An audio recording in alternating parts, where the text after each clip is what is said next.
Hey y'all, it is page 12 of chapter 50 from the Wisdom Years.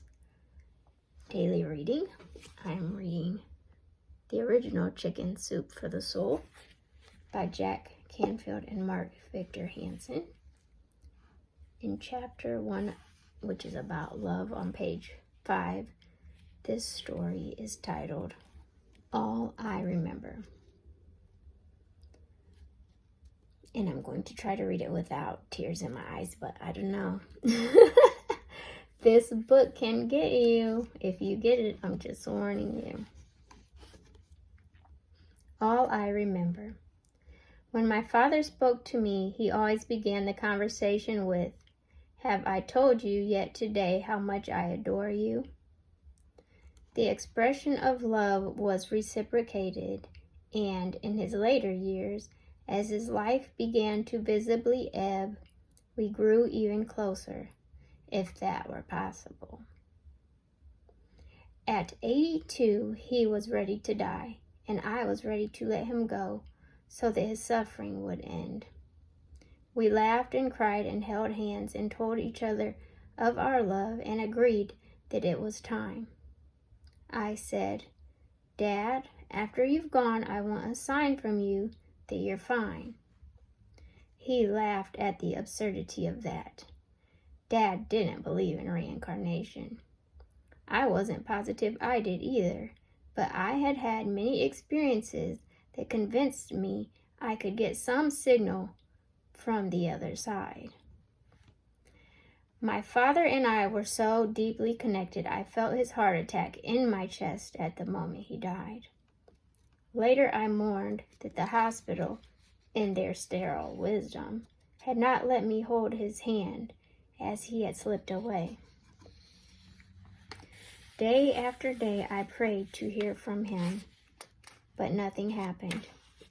Night after night, I asked for a dream before I fell asleep, and yet 4 long months passed, and I heard and felt nothing but grief at his loss. Mother had died 5 years before of Alzheimer's, and though I had grown daughters of my own, I felt like a lost child. One day, while I was lying on a massage table in a dark, quiet room, waiting for my appointment, a wave of longing for my father swept over me. I began to wonder if I had been too demanding in asking for a sign from him. I noticed that my mind was in an hyper-acute state. I experienced an unfamiliar clarity in which I could have added long columns of figures in my head.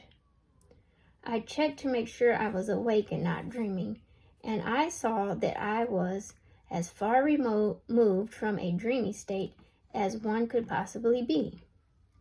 Each thought I had was like a drop of water disturbing a still pond, and I marveled at the peacefulness of each passing moment. Then I thought, I've been trying to control the messages from the other side. I will stop that now. Suddenly, my mother's face appeared. My mother, as she had been before Alzheimer's disease, had stripped her of her mind, her humanity, and 50 pounds. Her magnificent silver hair crowned her sweet face. She was so real and so close, I felt I could reach out and touch her.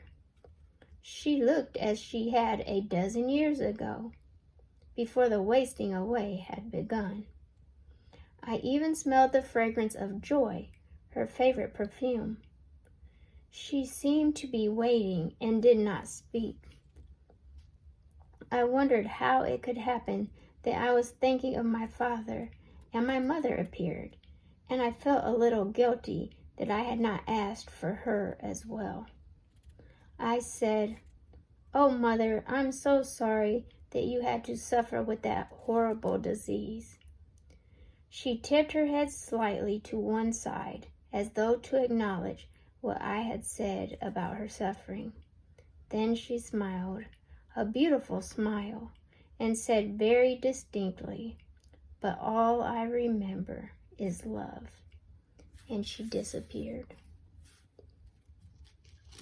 I began to shiver in a room suddenly gone cold, and I knew in my bones that the love we give and receive is all that matters and all that is remembered. Suffering disappears, love remains. Her words are the most important I have ever heard, and that moment is forever engraved on my heart.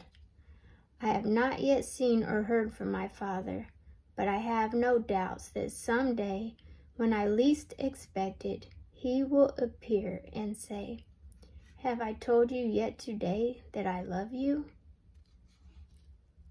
Story by Bobby Propstein. Very beautiful story. It kind of reminds me, this might sound strange, but it kind of reminds me when giving birth to a child and we're in so much pain at the moment. Us women, of course, are in a tremendous amount of pain at the moment.